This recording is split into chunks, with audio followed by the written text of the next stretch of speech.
Good afternoon, everybody. It's a nice sunny afternoon. I've put my dirty clothes on, my old clothes, not dirty clothes, they're clean enough, and got my tools together. So basically I have a little tool tote right here. It has my bee brush, and it has some entrance reducers. It has a hive tool, a match container for starting a fire, and a varroamite test kit. Along with the varroamite test, rather than alcohol, it's a little more expensive, I use all season here windshield washer fluid. In addition, I have some Swiffer sheets for small hive beetles, and my bait, which by the way is called Beetlejuice. Yeah, I made that name up myself. Beetlejuice by Richard. All it is a little bit of liquid dish soap, about maybe a quarter cup or even an eighth cup, and then a half cup of apple cider vinegar, and then the rest was water. So I got half of that bottle full. That's enough to fill the traps that I need to fill today, because I do have some small hive beetles I want to get rid of. In addition, I have some small hive beetle traps. These are pretty good ones right here. Little flip top cover that you can put in between the frames. Maybe I'll get that on video. So I put that in there, and I've also got a can for putting my burr comb in, as well as my smoker. And all this is sitting on top of a bottom board for this hive. This, like I said, 8-frame hive. I've got a queen excluder because I may go into that other hive right there and look for queen cells. Then I had a cover for this 8-frame, along with my dry pine needles.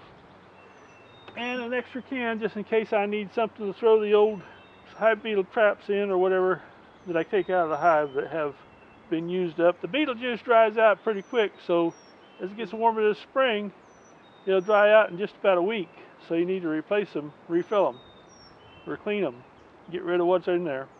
I've been catching as many as 50 to 75 hive beetles in my hives last year, so I want to make sure I keep an eye on that and keep that done this year.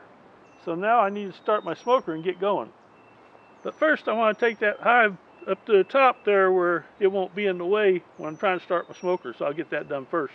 Lighting a smoker is a pretty simple procedure. Just to get the cover off. Stuck a little bit. Had some pine needles in there, so let's see what we got. Got a little trash from last time. That's probably not going to be much good. So then I get some pine needles over here, drag them over, and I got my matches. We're going to make this real simple, I hope. Real simple, I hope. Let's get a match. Now it's a little windy out here, so it might be hard to light.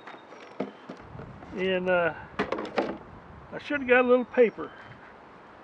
Let me do that. Oh, I know what I got. Yeah, I got one. A little toilet paper roll. I keep them for lighting my smoker. So my fire's going there. As you can see, it's starting to burn here. So now we can put a few pine needles in there. A few sticks. Yeah, a little stick like that.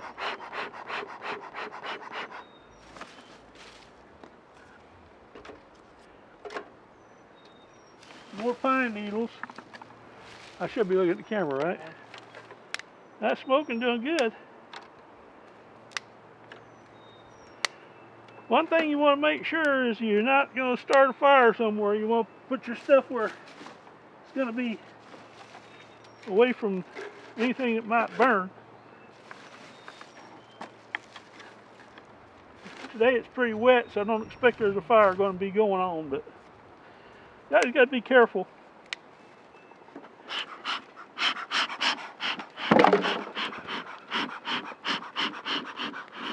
I think that's going to be enough smoke for now. I'll put these pine needles down. Now you see I'm not getting burnt here. What I want is cool smoke. But there, that was easy.